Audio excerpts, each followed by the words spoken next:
Lekitya mwana mwalaba Muto Rinic. Njogedde bulungi. Yes. Erinnya lyo nno linnyonnyola abantu babuuze nako. Mukama yeebazibwe mwasibye mutya mwenna abatulaba. Amannya ba Muto Rinic Jemimah the Dreamer. Ndi muyimbi wa gospel era ndi mukyala mulokole.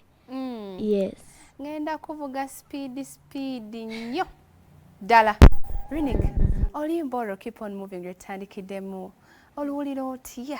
Ani yaluwandiika? Kwa oluyimba lutunula ng'olw'abantu abakulu enduwuliriza. Naye gwe omwana omutono olufiitingamu. Ani producer, ani yaluwandiika, ani yakwata video, byonna bituliremu.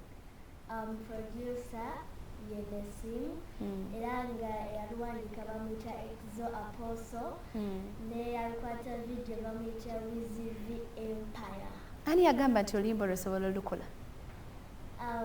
Nze nekkiririzaamu kirungi okwekkiririzaamu kati nze bandeetera oluyimba ne balumba luno oluyimba lulungi sinendiwuliriza nendikwatira.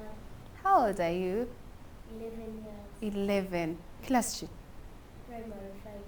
Wow, that sounds good. Ovudde ku ssomero ndaba olina mu ngoye za ssomero. Yes. Okay, mikwano gyange nja kubeera nga mbategeeza nti nno ate abakilabu la City bakugamba nti nno bo basangibwa ali mukono balina buli kimu kye wandibadde nga weetaaga, balina emmere y'ebika byonna ate nga baga nti nno ku lunaku olwokubiri balina live band, olunaku olwokutaano ne babeerawo munnange ne reggae music ate ne babeerawo n'ebyenjawulo bye bakuteekedde basangibwa mukono era nga bakutegeeza nti nno balina n'ekifo ekigendamu emikolo gyonna kwanjula mbaga biki mukolo ki munnange gw'obadde oyagala okubeera nga te oteeka mu kifo ekyo oba ng'onoonya w'oteeka nja okubeera nga kutegeeza nti no ku Club La City w'osobola okubeera nga te ogutwala. Rinic, kirooto ki ky'olina okubeera oyagala kufuuka selebu, oyagala kusinza Katonda watandise na Mukama yeebazibwe. So what is your dream? Nze kirooto kyange njagala kubeera lawyer. What? Lawyer, then nekirala fashion designer. Yes, with a modeling company. Enene ey'amaanyi. Kati oba oyagala kubeera ebyo bino ebyokuyimba ani abikuyingizaamu ddala? Ebyokuyimba, first of all, it was a talent from God. Era ate neebaza ne Mukama okumpa abazadde abalungi ne management ennungi enzikiririzaamu kuba nze just nali awo nga nnyimba taata wange nanteeka ku TikTok kati Uncle Alan Cruz we yandabira naye mwebaza kuba naye alina kinene kyateeka ku bulamu mufaanagana omuyise Uncle nendabira ddala nga ekika kyekyo kakati osobola okutuyimbiramu akayimbawo ne gitaayo nkukwatire wano mpolampola. Let me hold for you. Amazzi gano golaba gahana wota totya mukwano gwange malungi nnyo era nga omwana ono wanaamaliza naye ajja kubeera nga yafunira hana. I keep on moving, keep on moving. I keep on trusting God. Everything I go be fine, yeah. I keep on moving. Whoa, I keep on trusting Wow. God. Everything I go be nice, yeah. Wow, that sounds so good. I told you about the role is so sweet. I think I'll leave a message ennungi ennyo nnyini ddala. Bayimbi ki b'olabirako abaku-inspiringa n'ogamba nti bane wenda bw'oyo? Omuyimbi asookera ddala bamuyita Levikson, ye mweyitira na Uncle.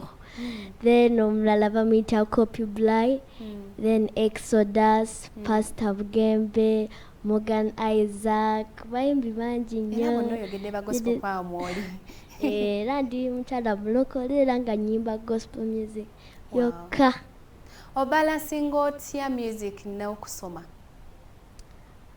Kati weba nga nnaku za kusoma like Monday to Friday mbeera ku ssomero n'ensoma. Ng'oli wano ku Lwokusatu.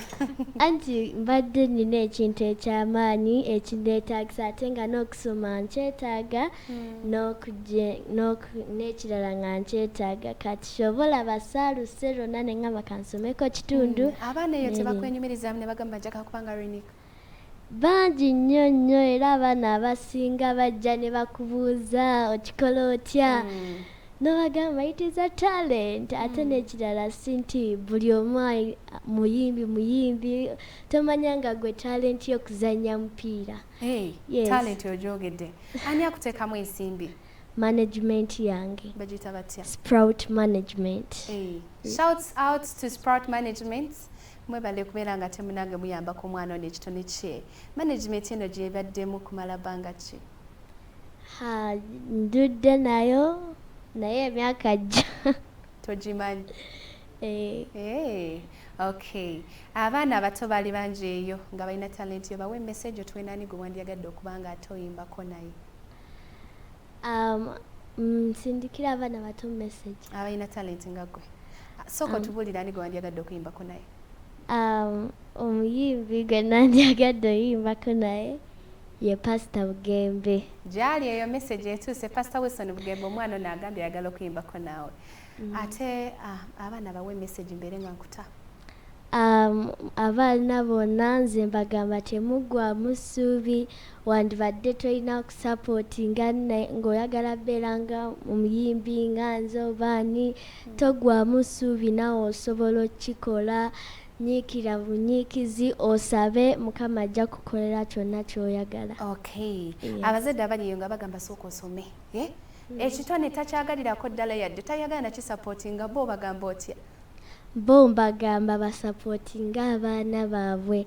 Kirungi okusoma naye ate nakyo kirungi kuba omwana waasoma n'atuukawo tomanya nga kati nganze bwe mba nkuba gita oli nandaba nagamba wow kamutwala America ayibirako okuyimba okufunyemu ssente tuve ku Rinic tumuveeko bannange nja kubategeeza nti Mr. Kisemakula abayita mujaganye naye amazaalibwa ge ngaweza emyaka 46 wali ku Serena Hotel King ejja kwenda emitwalo 10 n'emitwalo 3 ate nga mukwano gwange nja kubeera nga ate nkutegeeza nti Easter kalaso naye etuuse ennaku z'omwezi nga 9 n'ennaku z'omwezi 10 bakutegeeza nga 9 bagenda kwela kalenda n'abayimbi nga Edgirisa Musuuza Sako Shiba Kalungi n'abala bangi abagenda okumwegattako. Princess Debbie Gemanya era nga nja kutegeeza nti this beautiful outfit evudde ate munange mu bannaffe abakutuusako engoye ezakabye ennyo nnyini ddala bannange. Omukyalo nanyambaza n'olunaku lero yanyambaza n'olunaku lwegulo Linda's Boutique ate nga bakugamba ku namba z'essimu zaabwe osobola okwera nga obakubirako ofune engoye ennungi nga zino 0708 12 79 75 ne 0708 19 15 0 Rinic. Nzanyiramu akayimba kamu tubeere nga tusiibula abantu bagende benywere ku Hana Water.